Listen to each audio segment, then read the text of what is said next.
The whiskey burned less than the stares Madeline Reeves felt boring into her back as she ducked through the doorway of the Lucky Star Saloon in Aurora, Nevada, her 6'3" frame towering over every man in the establishment. It was 1878, and she had learned long ago that her unusual height made her an object of fascination and ridicule in equal measure, though the latter hurt far more than she cared to admit. The bartender, a portly man with sympathetic eyes, slid her the package she had come to collect without a word, his gaze respectfully averted as though looking directly at her might somehow make her discomfort worse.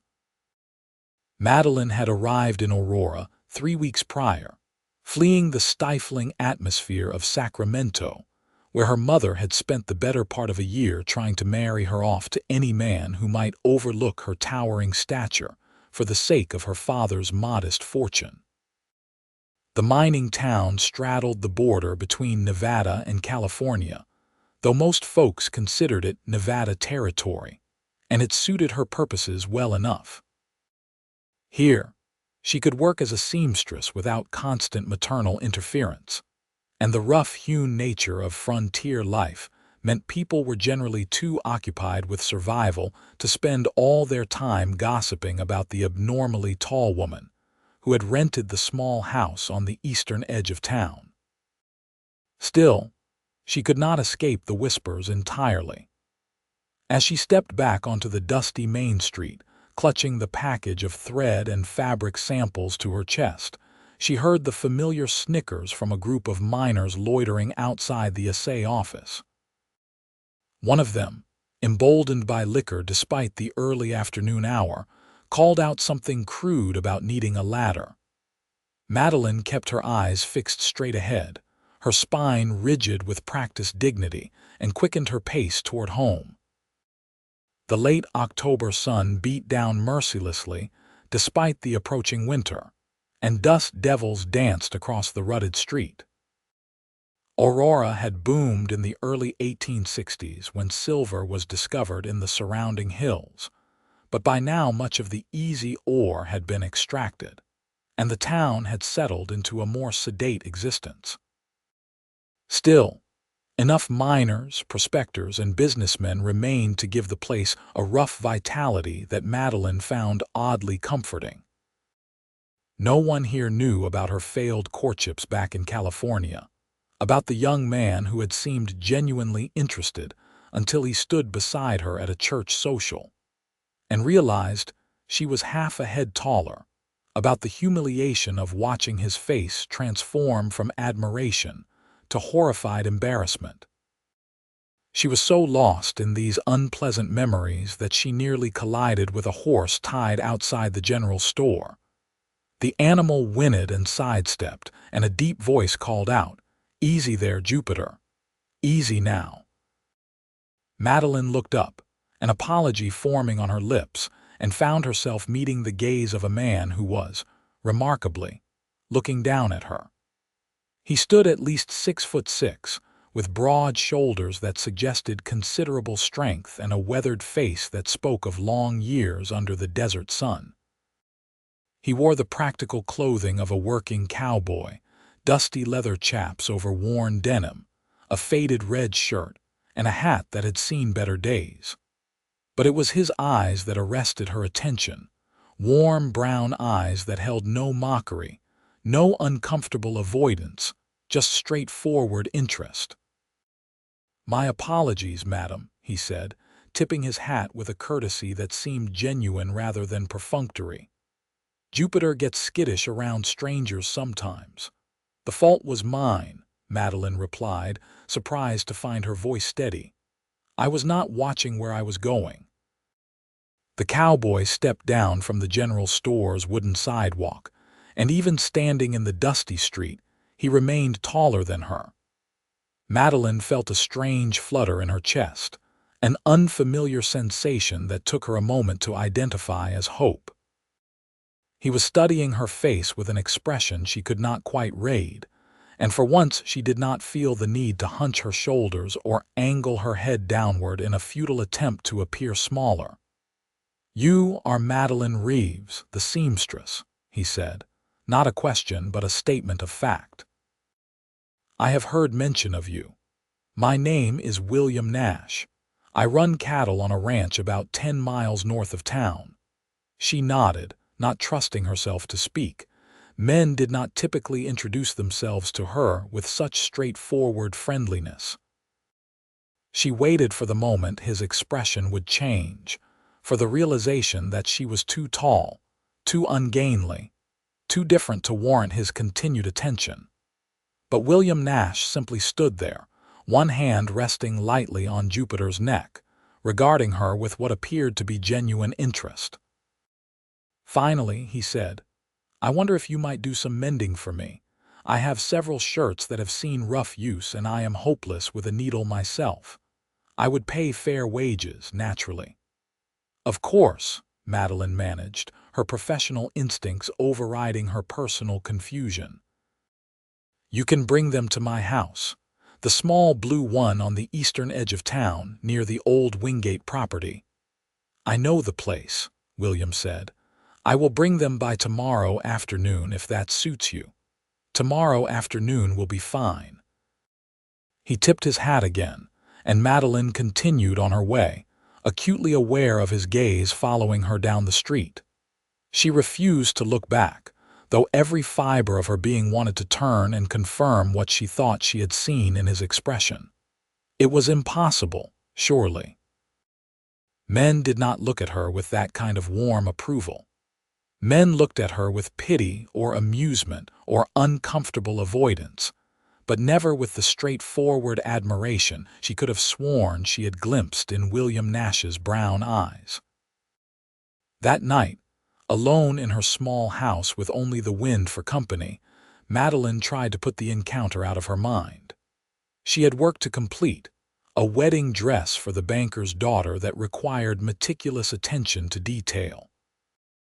But her thoughts kept drifting back to the tall cowboy, to the way he had looked at her as though she were simply a woman worth noticing, not a curiosity or an embarrassment. She told herself sternly not to build castles in the air. He needed mending done, nothing more. He had been polite, as any decent man would be when engaging someone for work. Still, she found herself taking unusual care with her appearance the following afternoon. She changed out of her work dress into a nicer blue calico, then chided herself for the vanity and changed back, then changed again into a green dress that brought out the color of her eyes. Her hair, thick and brown with hints of auburn in the sunlight, she pinned up carefully rather than simply twisting it into the haphazard knot she typically favored when working.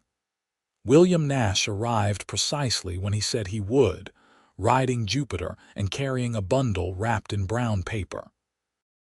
Madeline invited him inside, hyper-aware of how small her parlor must seem to a man of his size. But he moved through the space with surprising grace, settling into the chair she indicated without any of the awkwardness she might have expected. "I appreciate you taking the time for this," he said, unwrapping the bundle to reveal 4 shirts in various states of disrepair. "I realize mending is probably not as profitable as making new garments, but I've grown fond of these shirts and hate to see them go to waste." Madeline examined each shirt carefully, noting the tears, missing buttons, and worn seams. The work was straightforward enough, though one shirt had a rip that would require careful darning to make it serviceable again. "I can have these ready for you in 3 days," she said. "The charge will be $2 for all 4. "That seems more than fair," William agreed. Then, rather than taking his leave as she expected, he asked, "Have you been in Aurora long, Miss Reeves?" "About 3 weeks," she replied, settling into the chair opposite him. Propriety suggested she should not be entertaining a gentleman caller alone, but Aurora operated under looser social rules than Sacramento, and besides, this was a business transaction. "I came from California to establish my seamstress business here. And are you finding Aurora to your liking?" The question seemed genuine, so Madeline answered honestly. It is quieter than I expected, rougher too in some ways, but there is a freedom here that I did not have in Sacramento. William nodded thoughtfully. I know something about seeking freedom. I came out from Missouri 8 years ago, determined to make my own way rather than work my father's farm. The cattle business has been good to me, though it is demanding work. You manage the ranch alone. I have 2 hands who help during the busy seasons, and a woman from town who comes out twice a week to cook and clean. But yes, for the most part it is my operation. I have about 300 head of cattle right now, which is a manageable number for the grazing land I control. They talked for another 20 minutes, the conversation flowing with surprising ease. William asked about her sewing, and she found herself telling him about the satisfaction she derived from creating something beautiful from mere fabric and thread. He described the challenges of ranching in the high desert, the constant vigilance required to protect livestock from predators and the elements, the satisfaction of watching his herd grow and thrive. There was an intelligence in his observations and a gentle humor in his manner that Madeline found deeply appealing. When he finally rose to leave, he paused at the door and said, I wonder if you might allow me to call on you again, Miss Reeves. For reasons beyond mending, I mean. Madeline felt her heart begin to race. Why? The question emerged before she could stop it, blunt and graceless. William did not seem offended by her directness. Instead, he smiled, a slow, warm expression that crinkled the corners of his eyes. Because I find you interesting. Because I enjoyed talking with you just now more than I have enjoyed a conversation in a very long time. Because you are the first woman I have met in this territory who can look me nearly in the eye without craning her neck. People talk, Madeline said quietly, hating the vulnerability in her voice but needing him to understand. About my height, they say cruel things. Then people are fools, William said simply. You are exactly as you should be. I would very much like to call on you if you will permit it. Madeline searched his face for any sign of mockery or ulterior motive and found none. I would like that, she said softly. Over the following weeks, William Nash became a regular presence in Madeline's life. He collected his mended shirts 3 days later as promised, and within the week had found another excuse to visit, this time bringing her a bundle of wild sage he had gathered on his ranch, because he had heard her mention that she liked the scent. The gesture touched her more than she cared to admit. No man had ever listened so carefully to her casual remarks, much less acted upon them. They fell into a pattern of Sunday visits. William would ride into town after completing his morning chores, and they would take long walks along the outskirts of Aurora, talking about everything and nothing. He told her about growing up in Missouri, the youngest of 5 brothers, all of whom had stayed to work the family farm except him. She confessed her loneliness in Sacramento, the constant feeling of being out of place, too tall and too independent for the society her mother tried to force her into. Your mother wanted you to be something you are not, William observed during one of these walks. They had climbed a small rise overlooking the town, and Aurora spread below them in the late afternoon light, a collection of rough buildings clinging to existence in the harsh desert landscape. She wanted me to be happy, Madeline said, though the words lacked conviction. She wanted you to be married, William corrected gently. That is not the same thing as happy, though I hope the two are not mutually exclusive. Madeline glanced at him sharply, but his expression remained neutral, focused on the distant mountains. You are quite forward, Mr. Nash. Life is too short for dancing around what matters, he replied. And I will be 32 years old next month. I have learned that honesty serves better than games. I am 24, Madeline offered, though he had not asked. Old enough that most people have given up expecting me to marry. Then most people are fools, as I have said before. December brought cold winds down from the mountains and the first real threat of snow. William's visits became less frequent as winter work on the ranch intensified, but he made a point of coming to town at least once a week, often bringing small gifts.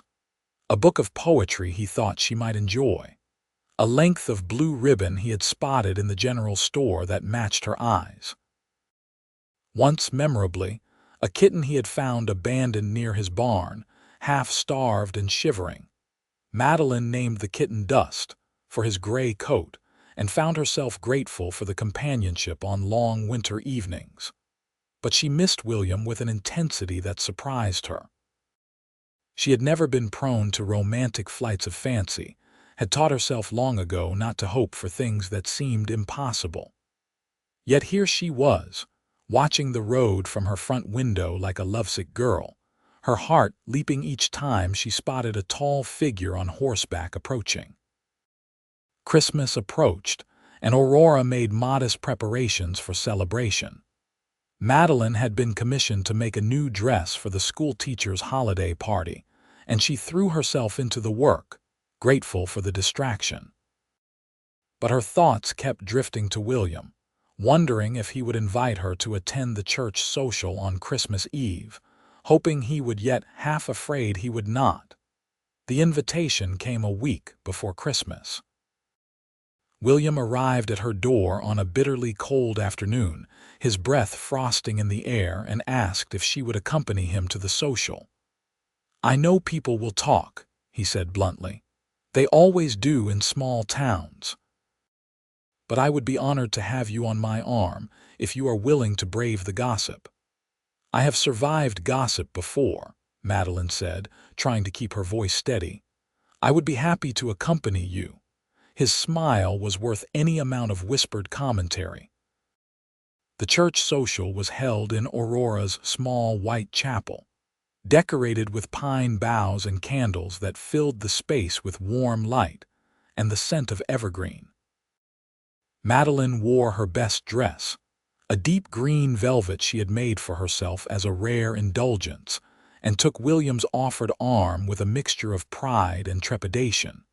She felt the stares as they entered together, saw the widened eyes, and heard the sudden lull in conversation. But William seemed utterly unconcerned, guiding her through the room with easy confidence, stopping to make introductions and exchange pleasantries, as though there were nothing remotely unusual about their pairing. And perhaps for him, there was not. Perhaps he genuinely did not see her height as the deformity she had been taught to consider it. The evening progressed more pleasantly than Madeline had dared hope. Several people made a point of speaking kindly to her, including the schoolteacher whose dress she had made and the banker's wife, who had commissioned her daughter's wedding gown. When the fiddlers struck up a dance, William led her to the floor without hesitation, and if they made an unusual picture, him towering and her only slightly shorter, no one was rude enough to comment within earshot. "You are a fine dancer, Miss Reeves," William murmured as they moved through a simple waltz. "You seem surprised," Madeline replied, unable to suppress a smile. "Not surprised, merely pleased to confirm my suspicion that you are accomplished in yet another area." They danced twice more that evening, and when William finally returned her to her door well after midnight, Madeline felt lighter than she had in years. He walked her up the short path to her front porch, and in the moonlight his face was serious, thoughtful. "Madeline," he said, using her given name for the first time, "I want to be clear about my intentions. I am courting you because I hope to marry you. I will not waste your time with false pretenses or uncertain commitment. If you do not share that hope, please tell me now, and I will trouble you no further. But if there is any chance you might come to care for me as I am coming to care for you, then I will continue to call on you with the goal of eventual marriage." The directness of his declaration left Madeline momentarily speechless. Finally, she managed. "You barely know me. I know that you are intelligent, kind, talented, and brave enough to build a life on your own terms rather than accept what others tried to force upon you. I know that I enjoy your company more than anyone else's. I know that, when I am at the ranch, I spend far too much time thinking about you instead of focusing on my work. And I know that your height, which you seem to consider a liability, is to me simply one more aspect of the remarkable woman you are." "People have said terrible things about my height," Madeline whispered, old wounds suddenly raw again. "They have called me a freak, a monstrosity. They have suggested that something must be wrong with me, that God made a mistake." William's expression hardened. "Then those people are not only fools but cruel ones. There is nothing wrong with you, Madeline. You are perfect exactly as you are." The words, spoken with such fierce conviction, broke something open in Madeline's chest. She felt tears prick her eyes and blinked them back furiously. "I would like to continue this courtship," she said, her voice trembling slightly. "I would like to see where it leads." "Then I am the most fortunate man in Nevada territory," William said softly. He raised her hand to his lips and kissed it gently, a gesture so tender and respectful that Madeline felt her heart turn over in her chest. Winter deepened, and Aurora settled into the quiet rhythm of cold months. Madeline's seamstress business remained steady, and she found herself saving more money than she had managed in Sacramento, where her mother's social expectations had required constant expenditure on fashionable dresses and accessories. Here, practicality ruled, and most of her commissions were for sturdy everyday garments with only the occasional wedding or party dress to break the monotony. William visited when weather permitted, which was less often than either of them would have liked. A January blizzard shut down the roads for nearly 2 weeks, and Madeline found herself genuinely worried for his safety, pacing her small house and starting at every sound, hoping to hear Jupiter's distinctive whinny announcing his arrival. When he finally appeared, snow still clinging to his coat and hat, she opened the door and pulled him inside without ceremony. "I was worried," she said, helping him out of his frozen outer garments. "I heard the storm was terrible in the higher elevations." "Lost 2 head of cattle," William admitted, settling gratefully into the chair nearest her stove. "The cold took them before I could get them to shelter, but the rest are safe enough and my hands and I weathered it well." Madeline made coffee and brought him the bread she had baked that morning, and they sat together in companionable silence while he thawed. Dust the kitten, now considerably larger than when William had brought him, wound around the cowboy's ankles, purring loudly. "He has grown," William observed, reaching down to scratch the cat's ears. "He eats like a small horse," Madeline said. "I think he may have some wildcat blood the way he hunts. I found a dead mouse on my doorstep this morning, presented like a trophy." They talked of small things, comfortable things, and Madeline realized with a start that this was what she wanted. Not grand gestures or passionate declarations, though those had their place, but this easy companionship, this sense of coming home to someone who knew and accepted her completely. As winter gave way to early spring, William's visits became more frequent again. He began bringing her to the ranch on Sunday afternoons, showing her the land he had claimed and built into something profitable. The ranch house was modest, a sturdy structure of timber and stone with a wide porch that offered views of the surrounding hills. Inside, it was Spartan but clean, the furnishings practical rather than decorative. "It needs a woman's touch," William admitted as he showed her through the rooms. "I have made it functional but not particularly welcoming." "It has good bones," Madeline said, running her hand along a windowsill and looking out at the vast expanse of grazing land. "And the light is wonderful. You could see for miles from here. Would you like to see for miles from here?" William asked quietly. Not just as a visitor, I mean, as someone who belonged here. Madeline turned to face him, her heart suddenly pounding. They stood in what would be the main bedroom, empty except for a simple iron bedstead and a battered chest of drawers. Outside, the March wind whistled around the eaves, but inside the air felt charged with possibility. "William," she began, then found herself at a loss for words. He crossed the room to her in 2 long strides and took her hands in his. "Marry me, Madeline. I know it has been only a few months, but I am more certain of this than I have been of anything in my life. You are everything I want in a wife and a partner. Say you will marry me." "Yes," Madeline breathed, the word escaping before conscious thought could intervene. "Yes, I will marry you." William's whoop of joy startled her into laughter, and then he was lifting her off her feet, spinning her around the empty room as though she weighed nothing. When he finally set her down, his expression was jubilant. "We should marry as soon as possible.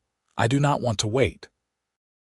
"My mother," Madeline said, reality intruding on her happiness. "She will expect to be present for a wedding, and there are arrangements to make, a dress to sew." "Send for her," William said. "I would like to meet the woman who raised such a remarkable daughter, even if her methods were sometimes misguided. And as for the dress, I trust you to create something beautiful. But Madeline, I mean it. I do not want a long engagement. Will you marry me in April? That gives us a month to make arrangements." "April," Madeline agreed, feeling dizzy with happiness and terror in equal measure. "We can marry in April." The telegram to her mother brought a reply within 2 days. Her mother would arrive in Aurora on the 15th of April and expected the wedding to be held no earlier than May, to allow time for proper preparation. Madeline sent a polite but firm response that the wedding would be held on April 25th, and her mother was welcome to arrive whenever suited her schedule. The weeks that followed were a blur of activity. Madeline worked late into the night sewing her wedding dress, a creation of ivory silk with delicate lace at the collar and cuffs. She had never made anything so fine for herself, and the work was both exhilarating and terrifying. What if William saw her in it and realized he had made a mistake? What if, standing at the altar, he finally registered that she was too tall, too ungainly, too different? But when she confessed these fears to him during one of his visits, William simply shook his head. "Madeline, you could wear a feed sack, and I would still think you the most beautiful woman I have ever seen. Though I am sure your dress will be magnificent, what I care about is the woman wearing it." Her mother arrived on schedule, a handsome woman in her early 50s with the same brown hair as Madeline, though now streaked with silver. She stepped off the stagecoach, looked around Aurora with barely concealed disdain, and then turned to her daughter with an expression that mixed relief and resignation. "Well," she said, embracing Madeline stiffly, "you have certainly chosen an isolated location for your wedding. I hope this man is worth the journey." "He is, Mother," Madeline said quietly. "You will see." The meeting between her mother and William took place that evening over dinner at Aurora's small hotel, the only establishment in town that offered anything approaching refined dining. Madeline watched anxiously as her mother evaluated William with the same critical eye she had applied to every other potential suitor over the years. But if she found him wanting, she kept it to herself during the meal, making polite conversation about his ranch and his prospects. Afterward, walking back to Madeline's house where her mother would be staying until the wedding, the older woman said, "He seems a decent man. Rough, but that is to be expected out here. And he is certainly tall enough for you, which is something I never thought to find." "He is a good man," Madeline said firmly. "He treats me with respect and kindness. He does not see my height as a deformity," her mother sighed. "I never said it was a deformity, Madeline. I merely worried that it would make your life more difficult. And it has it not? You cannot deny the cruelty you have faced. No, Madeline admitted. But William does not add to that cruelty. He sees me as I am and values what he sees. That is all I have ever wanted. Then I am happy for you, her mother said, and there was genuine warmth in her voice. Truly, I am. I want you to be happy, even if I have sometimes gone about ensuring it in the wrong way. The wedding took place on a brilliantly sunny April morning, the chapel filled with wildflowers that William had gathered from his ranch and townspeople curious to witness the marriage of Aurora's tall seamstress to the taciturn cattle rancher. Madeline wore her ivory silk dress and carried a simple bouquet of desert flowers, and when she walked down the aisle on her mother's arm, she looked only at William standing at the altar.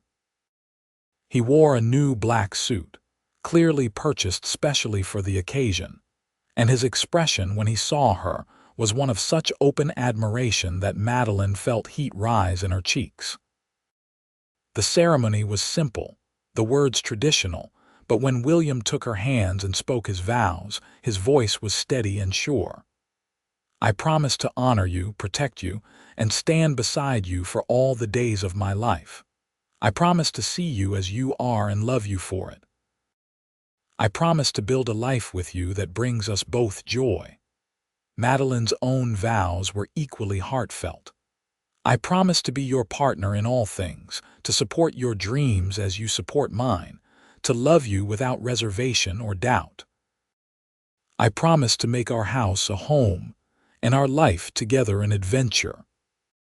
When the minister finally pronounced them husband and wife, William bent to kiss her, and Madeline rose slightly on her toes to meet him, and for the first time in her life she did not have to bend or crouch or make herself smaller. She could simply be herself, and that was enough. The wedding breakfast was held at the hotel, a modest affair but generous by Aurora standards.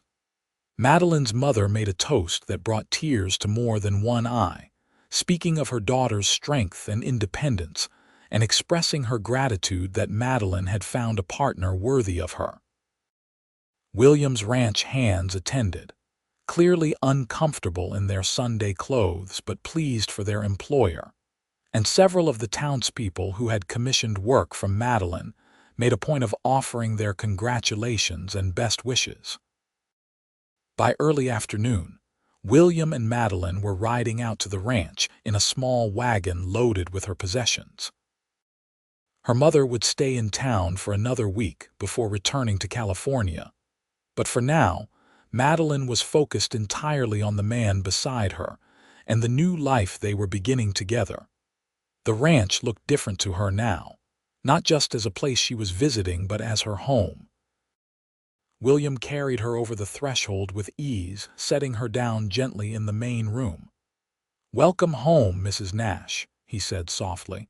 "It still sounds strange," Madeline admitted, "but I like it." That first night as husband and wife was tentative and tender. William had clearly made an effort to make the bedroom more welcoming, adding curtains to the windows and a colorful quilt to the bed. They came together with care and patience, learning each other slowly, and Madeline discovered that physical intimacy with someone who truly valued her was entirely different from the fumbling encounters she had sometimes imagined based on her mother's cryptic warnings.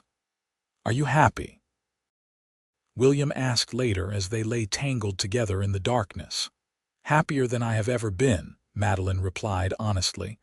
"Almost frighteningly so. I keep waiting for something to go wrong." "Nothing will go wrong," William said firmly.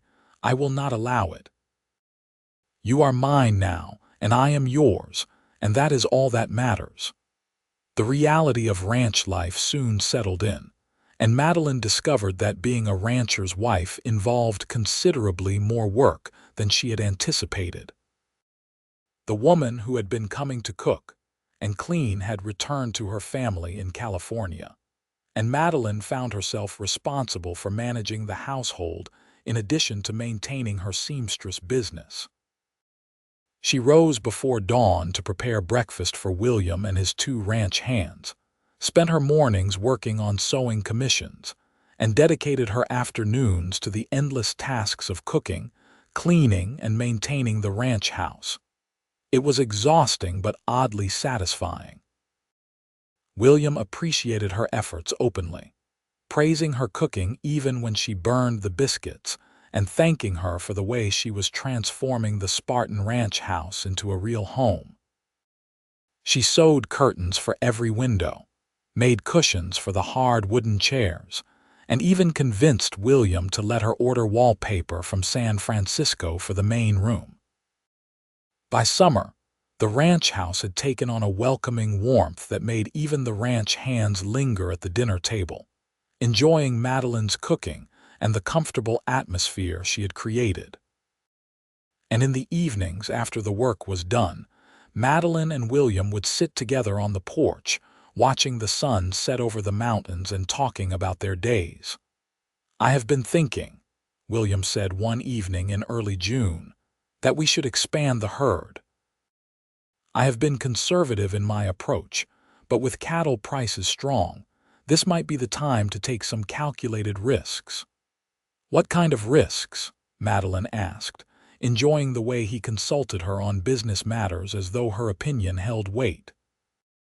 "There is grazing land to the north that I could lease. It would allow us to increase our herd by another 100 head, maybe more. But it would also stretch our finances and require hiring another hand or two. You believe it would be profitable. I do. But it would mean less security in the short term. We would be living closer to the edge financially until the expanded herd began to pay off." Madeline considered this, watching the last rays of sunlight paint the clouds orange and pink. "I trust your judgment on ranch matters," she said finally. "And I can increase my sewing work if we need additional income to cushion against risk. The banker's wife has been talking about redecorating her entire house, which would mean curtains, cushions, possibly new upholstery for furniture. That alone could bring in significant money."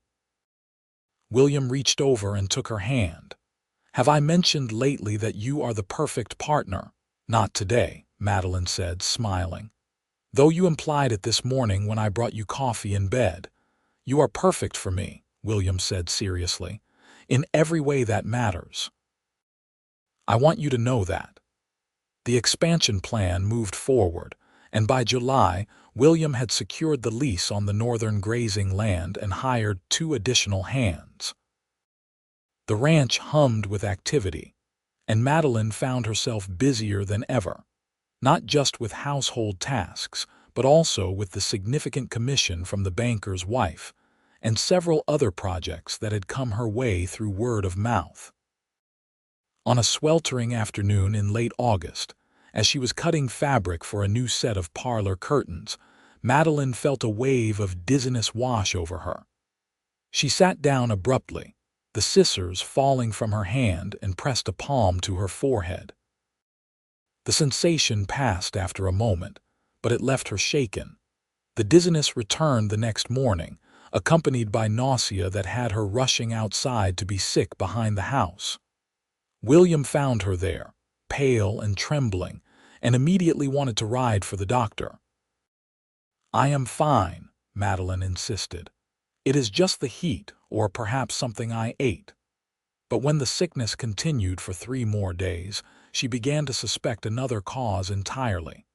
Her monthly courses, always regular, had failed to appear when expected. She counted backward carefully, and felt a mixture of excitement and terror bloom in her chest. She waited until she was certain before telling William. They were sitting on the porch after dinner, the summer night finally cooling enough to be pleasant, when she said quietly, "I believe I am with child." William went very still. Then, slowly, he turned to look at her, his expression transforming from surprise to wonder. "Truly. I cannot be absolutely certain without seeing a doctor, but all the signs are there. And I am nearly 2 weeks late." William let out a shout of pure joy that startled Jupiter in his nearby corral. Then he was pulling Madeline to her feet, holding her carefully as though she might break. "A child," he said, his voice thick with emotion. "Our child.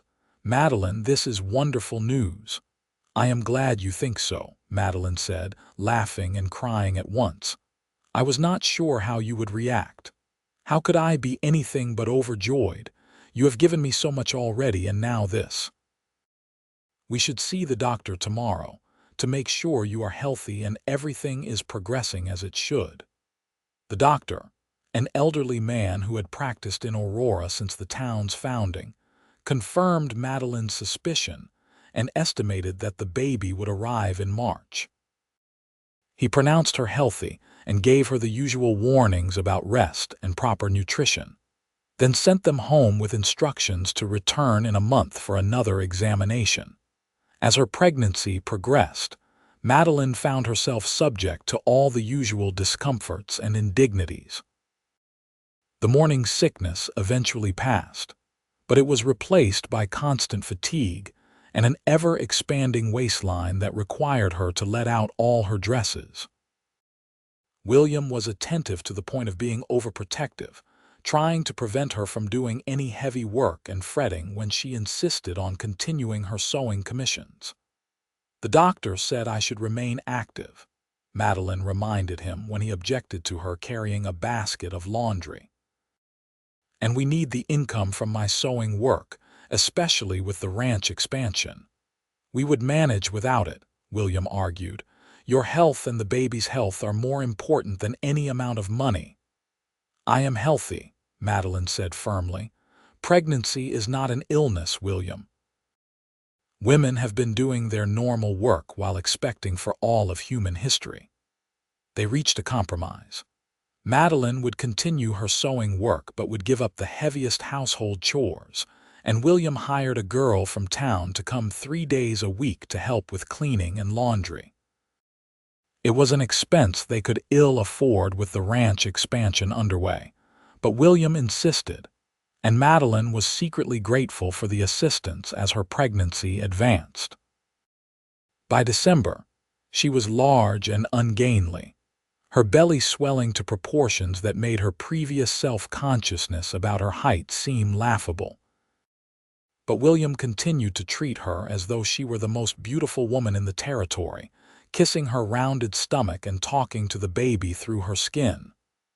"I hope the child has your intelligence," he said one evening as they prepared for bed, "and your determination.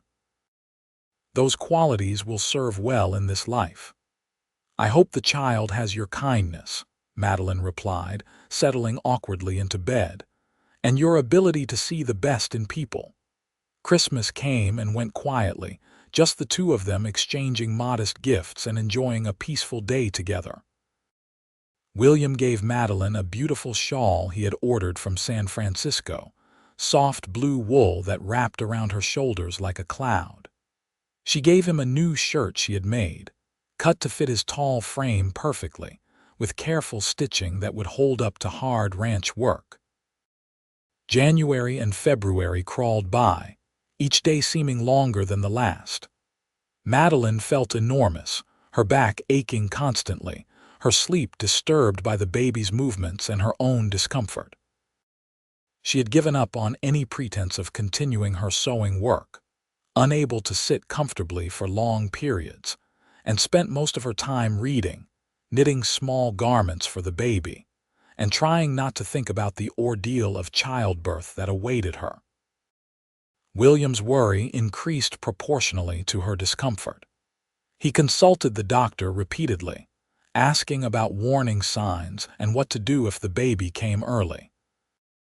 He arranged for the doctor to be on call for the last 2 weeks of February and all of March, paying a retainer to ensure the man would be available immediately when needed. On a cold night in early March, Madeline woke to cramping pains in her lower back. At first, she tried to ignore them, but as they intensified and began coming at regular intervals, she shook William awake. "I think it is time." William was out of bed and dressed in record time, riding for the doctor while one of the ranch hands stayed with Madeline.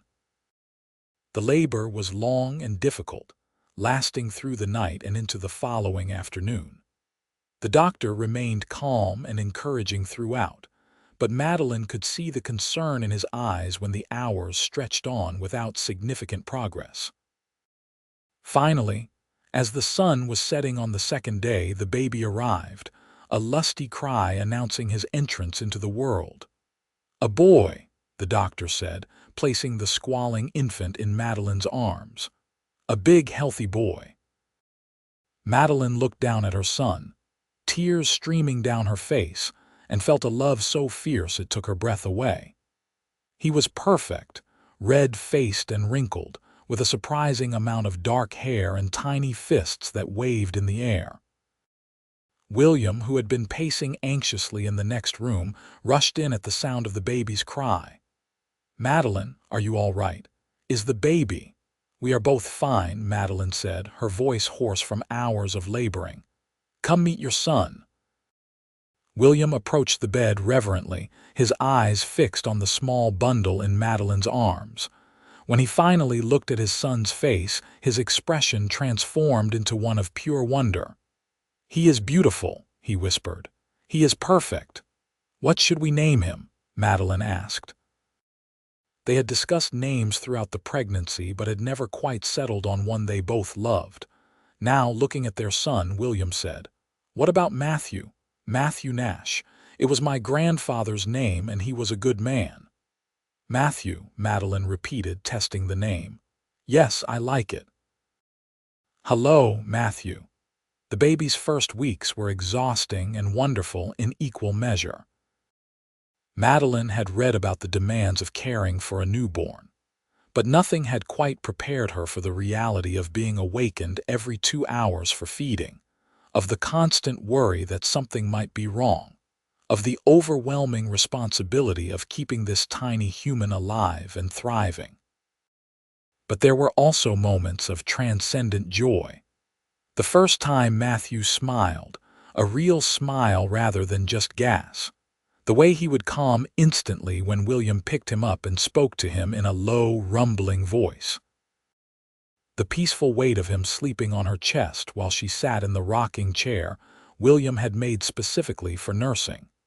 As spring arrived and Matthew grew stronger, Madeline began to reclaim some semblance of normal life. She started taking on small sewing commissions again, working while the baby napped. William hired another hand to help with the expanded herd, which was thriving on the new grazing land, and the ranch's finances stabilized as cattle prices remained strong. On a warm afternoon in May, Madeline sat on the porch with Matthew in her arms, watching William work with one of the horses in the nearby corral. He moved with easy confidence, speaking softly to the animal, and Madeline felt a surge of contentment so profound it brought tears to her eyes. This life she had built, so different from anything she had imagined in Sacramento, was exactly what she wanted. The isolation she had once feared had become precious solitude. The rough frontier existence she had anticipated enduring had revealed itself as a kind of freedom.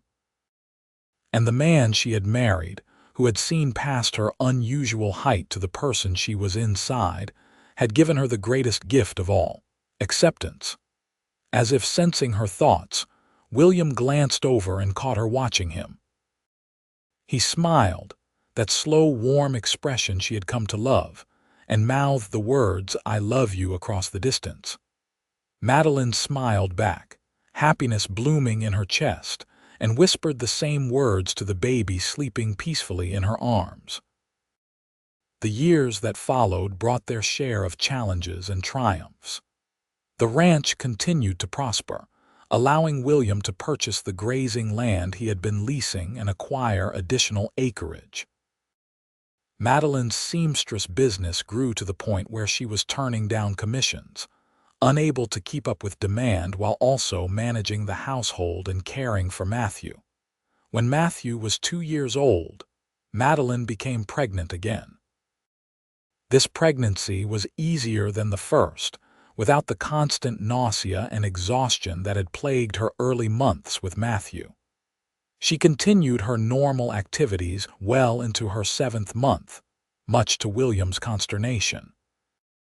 Their second child, a daughter they named Sarah, arrived on a snowy December evening, her birth quick and relatively easy compared to her brother's lengthy arrival. She was smaller than Matthew had been, but just as healthy, with William's brown eyes and Madeline's auburn-tinted hair. Matthew, now a sturdy toddler, was fascinated by his baby sister, constantly wanting to touch her tiny hands and watch her sleep. "Gentle," Madeline would remind him, guiding his small hand to stroke Sarah's cheek softly. "We have to be very gentle with babies." With 2 young children, life became even more hectic.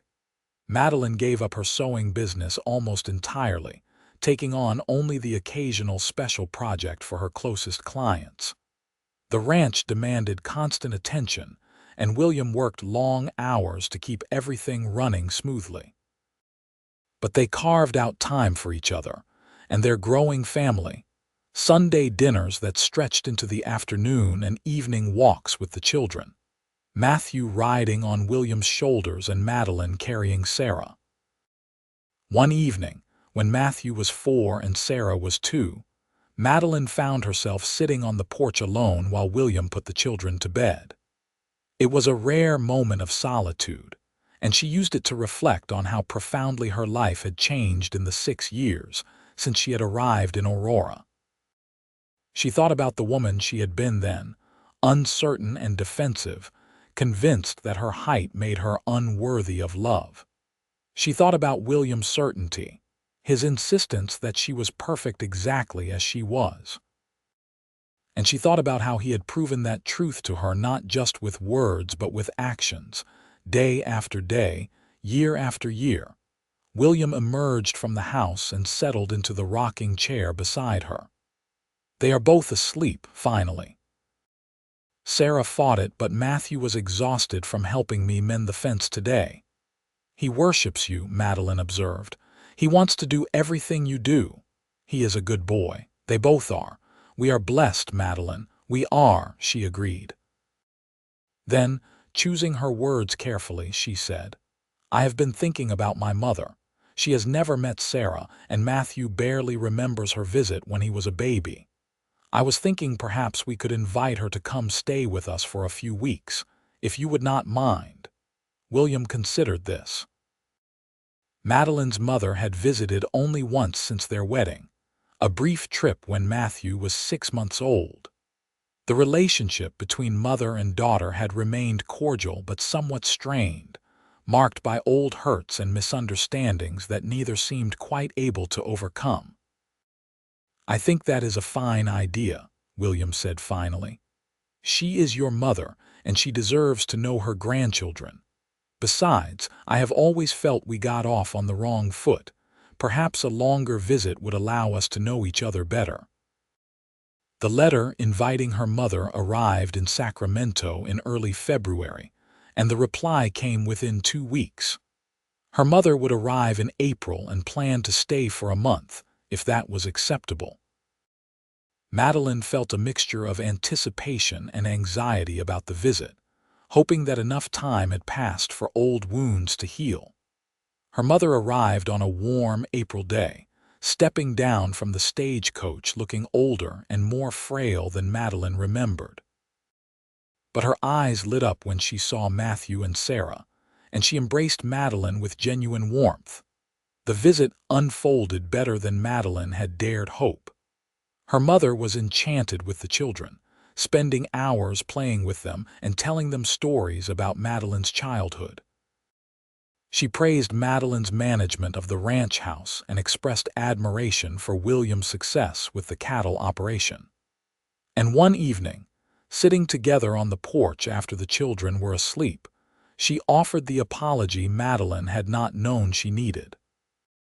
"I was wrong," her mother said quietly, "about so many things. I thought I was protecting you by trying to make you fit into society's expectations, but all I did was make you feel that who you were was not good enough. I am sorry for that, Madeline, truly sorry." Madeline felt tears prick her eyes. "You were doing what you thought was best. I understand that now, especially being a mother myself. We all want our children to be happy and safe, even if we sometimes go about it the wrong way." "But you have found happiness," her mother said, gesturing to encompass the ranch, the house, the life Madeline had built. "Not despite your height, but because you stopped letting it define you. William was right when he said you were perfect as you are. I just wish I had been wise enough to tell you that myself." The forgiveness that flowed between them that evening felt like a weight lifting from Madeline's shoulders. They spent the rest of her mother's visit building a new relationship, one based on mutual respect and understanding rather than the fraught dynamics of Madeline's youth. When her mother finally departed in May, promising to return the following year, Madeline felt a sense of peace about their relationship that she had never experienced before. William, observing this, pulled her close and said, "I am glad you two were able to mend things. Family matters." "It does," Madeline agreed. "Though you and the children are my family now, first and foremost, you are my home." The ranch continued to thrive through the late 1880s. William's careful management and willingness to adapt to changing market conditions kept them profitable, even when other ranchers struggled. By the time Matthew was 10 and Sarah was 8, the Nash Ranch was one of the most successful operations in the region, with a herd of over 500 cattle and a solid reputation for quality livestock. Matthew showed every sign of following in his father's footsteps, spending every possible moment working alongside William and the ranch hands. Sarah, meanwhile, had inherited her mother's love of creating things, and Madeline taught her to sew and embroider, delighting in her daughter's quick fingers and artistic eye. Life had settled into a comfortable rhythm, and Madeline sometimes had to remind herself that she had once felt broken and unlovable. That woman seemed like a stranger now, someone she barely recognized. William had given her so many gifts, not the least of which was the ability to see herself through his eyes, to understand that her worth was not determined by how well she fit into arbitrary societal standards. One evening in late summer, as they sat on their porch watching the sunset paint the sky in shades of orange and purple, William said, "Do you remember the first time I saw you? Outside the general store in Aurora, nearly 12 years ago now." "I remember," Madeline said. "You were kind to me when you had no reason to be." "I was not being kind," William corrected. "I was being honest. I looked at you and saw a beautiful woman who happened to be tall. That is all. It never seemed complicated to me the way it apparently did to everyone else." "You said I was perfect for you," Madeline recalled. "Later, when you asked to court me, you said I was perfect. And I meant it. You are perfect for me, Madeline. Every aspect of you, including the height that used to cause you such pain. We fit together, you and I, we always have." Madeline leaned into him, resting her head on his shoulder, and looked out at the land they had built their life on. In the distance, she could see Matthew helping one of the hands move cattle to a different pasture. Sarah was inside the house, probably working on the sampler Madeline had given her to practice her stitching. "I never imagined this life," she said softly. "When I was young and people were cruel, I never imagined I could be this happy." "Neither did I," William admitted. "I thought I would spend my life alone, too focused on building the ranch to bother with romance. And then you walked into my life, literally nearly knocking into Jupiter, and everything changed." They sat in comfortable silence as the sun dipped below the horizon and the first stars began to appear. Inside the house, Sarah called out that she had finished her sampler, and Matthew came riding up on his favorite horse, dusty and tired but grinning with the satisfaction of a hard day's work. This was their life, full and rich and sometimes challenging, but always grounded in the love they had built together. Madeline had traveled far from the uncertain woman who had arrived in Aurora all those years ago, seeking escape from a world that had never quite made room for her. She had found instead a place where she belonged completely, where her height was just another aspect of who she was rather than a defining flaw, where she was valued not despite her differences but because of them. William stood and offered her his hand, pulling her to her feet. "Come on, Mrs. Nash. Our daughter wants to show off her needlework, and our son probably needs feeding after working all afternoon." "In a moment," Madeline said, pulling him back. She rose slightly on her toes and kissed him, a long, slow kiss full of gratitude and love and the comfort of knowing this man completely after more than a decade together. When they finally broke apart, she smiled and said, "Thank you." "For what?" "For seeing me. For loving me. For giving me this life." William cupped her face in his hands and looked at her with the same warm admiration she had seen that first day outside the general store. "You gave me this life just as much as I gave it to you. We built it together. And I would not change a single thing about it, or about you." Hand in hand, they walked into the house where their children waited, where the comfortable chaos of family life enveloped them. The ranch hands would need their dinner soon, and there were a dozen small tasks still to be completed before bed. But for now, Madeline simply savored the moment, the absolute certainty that she was exactly where she belonged, with the man who had looked at her and seen perfection when the rest of the world had seen only an oddity.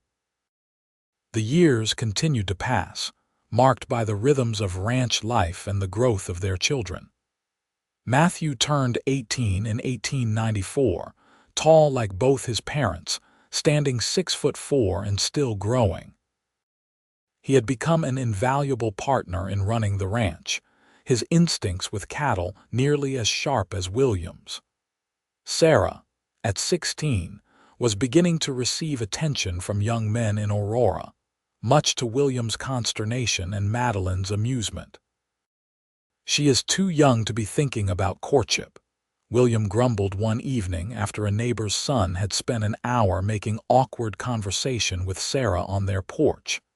"She is exactly the age I was when I first started receiving attention," Madeline pointed out. "Not that it went particularly well for me, but that had nothing to do with my age. That was different. You were mature beyond your years. Sarah is still a child." Madeline laughed. "Sarah is a young woman, William. A thoughtful, intelligent young woman who will make her own choices about whom she wants to spend time with. We can guide her, but we cannot shelter her forever." William sighed but nodded reluctantly. "I know you are right. It is just difficult to accept that our children are growing up." "They are growing up well," Madeline said. "We have raised them to be kind, hardworking, and independent. That is all we can do. The rest is up to them." As if to prove her point, Matthew announced at dinner a few weeks later that he had been corresponding with a young woman in Carson City, the daughter of a cattle buyer William had dealt with for years. He planned to visit her the following month and hoped, if things went well, to eventually ask for her hand in marriage. "You are young," William said, though his tone was more thoughtful than dismissive. "But I was young when I met your mother. If you have found someone who makes you happy, who values you for who you are, then age matters less than commitment and compatibility." Matthew smiled. "She is intelligent and funny, and she understands ranch life. Her father has a small operation, and she grew up working alongside him. I think you and Mother would like her." "Then we look forward to meeting her," Madeline said warmly. "Invite her to visit us before you make any formal decisions. We would like to know the woman who might become part of our family." The visit took place in early summer, and Matthews intended a practical young woman named Catherine with warm brown eyes and capable hands. made an excellent impression. She was not intimidated by the size and scope of the Nash ranch, asked intelligent questions about their operation, and treated both William and Madeline with respectful interest. More importantly, she looked at Matthew with obvious affection, and he glowed in her presence in a way that reminded Madeline powerfully of William during their early courtship. The wedding was held in Aurora that October, a simple ceremony followed by a celebration at the ranch. Catherine moved into the ranch house, and Madeline discovered that sharing her home with another woman was far easier than she had feared. Catherine was respectful of the household routines Madeline had established, but also brought fresh energy and ideas. More importantly, she made Matthew happy in a way that warmed Madeline's heart. Sarah married 2 years later, choosing a schoolteacher from Aurora who treated her with gentle respect and encouraged her artistic pursuits. William walked her down the aisle with tears in his eyes, and Madeline wept openly throughout the ceremony, overwhelmed by the bittersweet reality of watching her daughter begin her own life. With both children married and building their own lives, the ranch house seemed suddenly too large and too quiet. But Madeline and William adjusted, rediscovering the simple pleasure of each other's company without the constant demands of child rearing.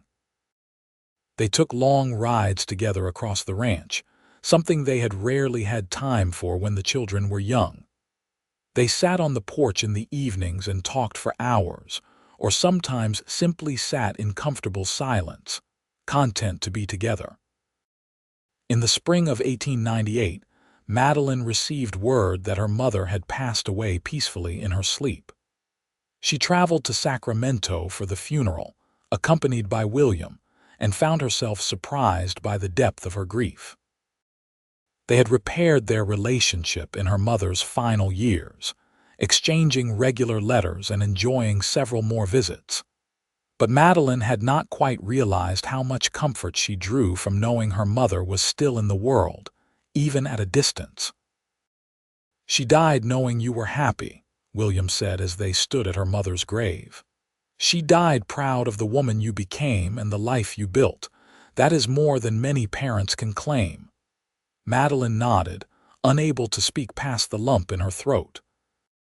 Later, going through her mother's possessions, she found a packet of letters tied with ribbon.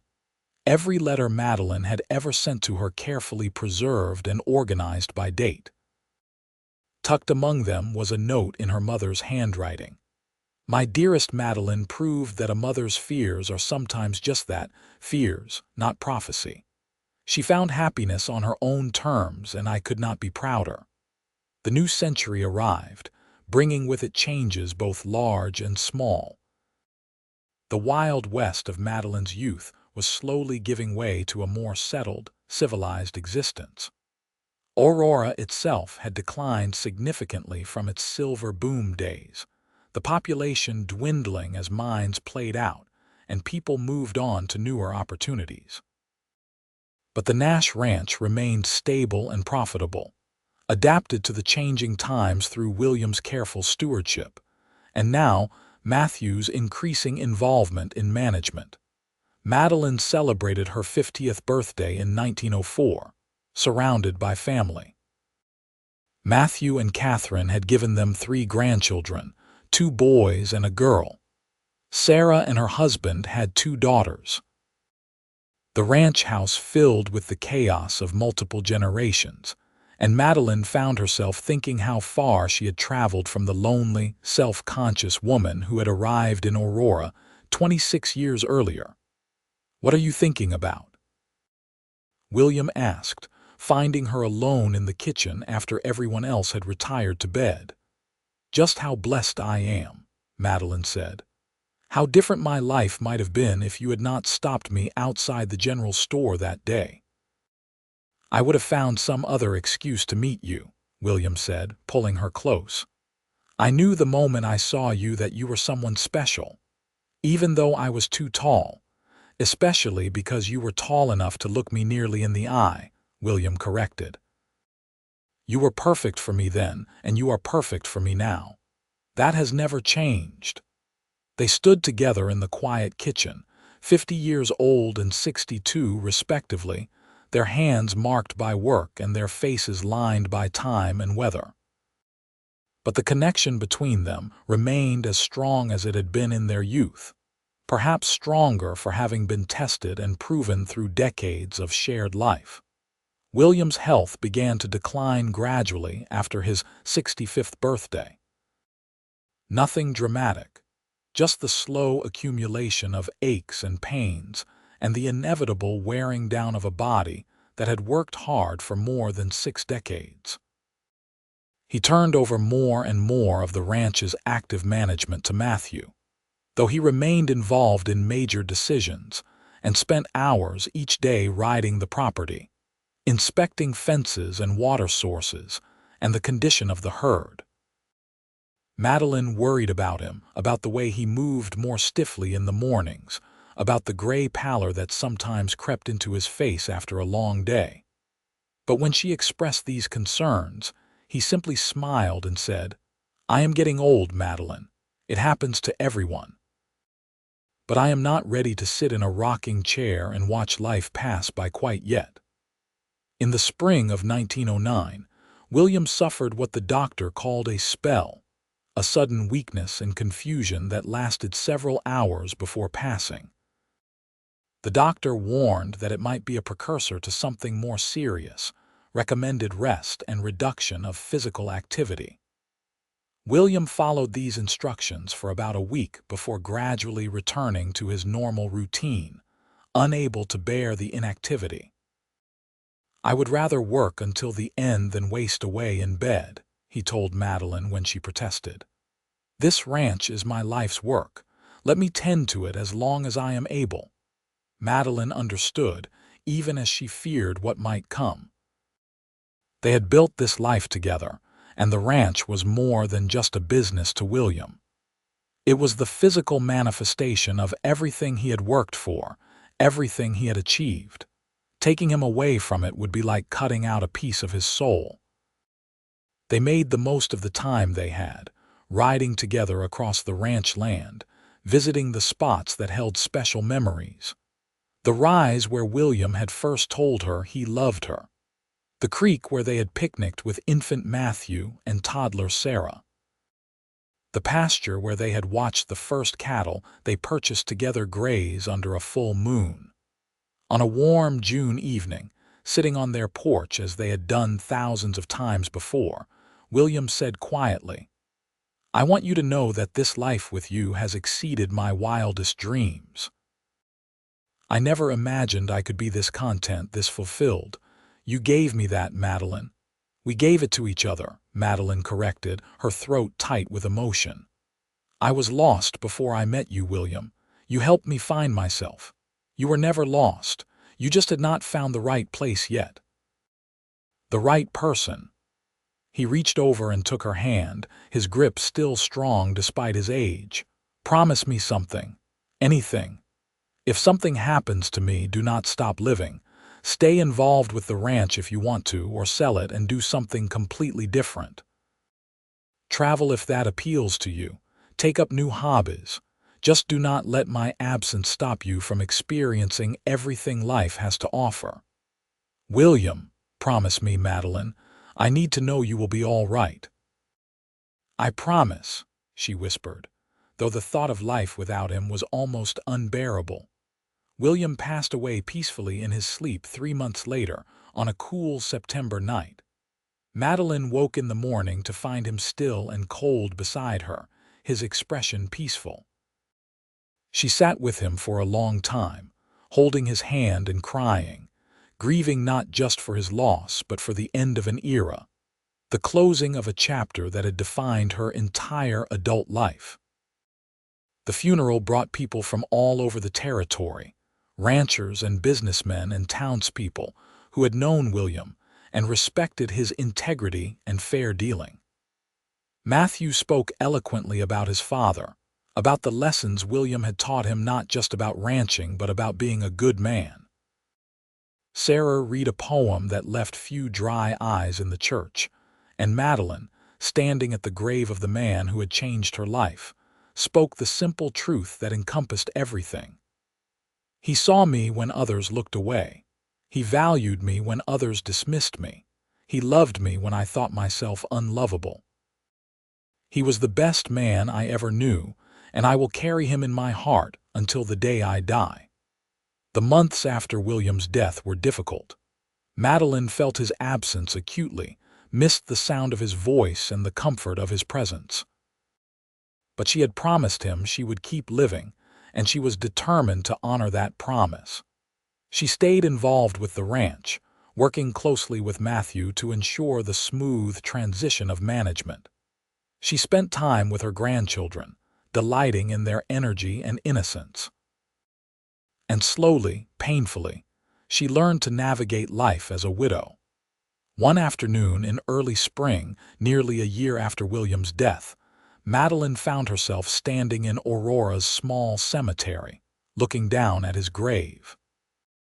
She had placed fresh wildflowers in the vase, the same desert flowers she had carried in her wedding bouquet more than 3 decades earlier. "I miss you," she said softly to the headstone. "Every single day I miss you, but I am doing what you asked.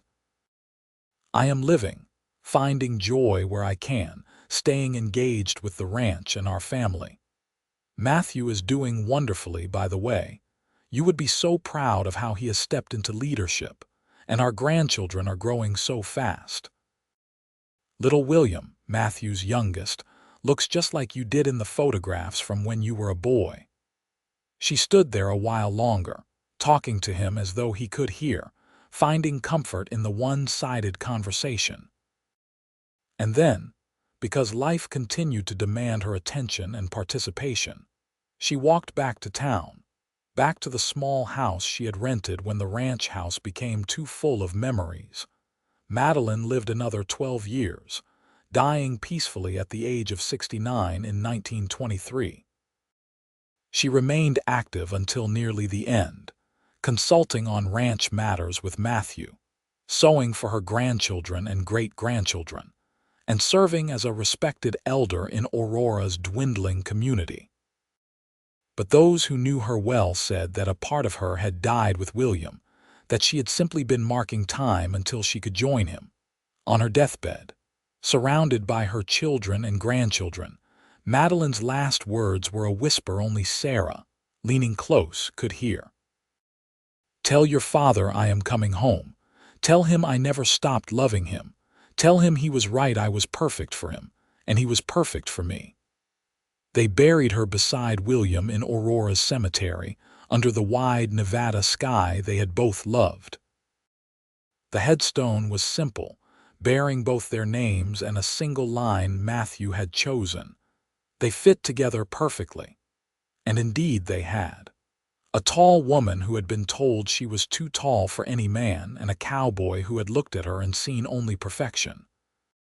Together they had built a life, raised a family, and created a legacy that would endure for generations. Their love story became part of Aurora's history, passed down through their descendants, a reminder that sometimes the perfect match is simply someone who sees you clearly and loves what they see.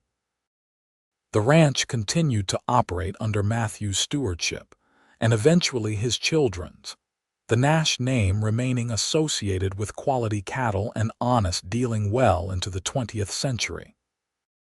And sometimes, on quiet evenings, ranch hands swore they could see 2 tall figures walking together across the land at sunset, hand in hand, still finding their way home to each other across the boundaries of time and death.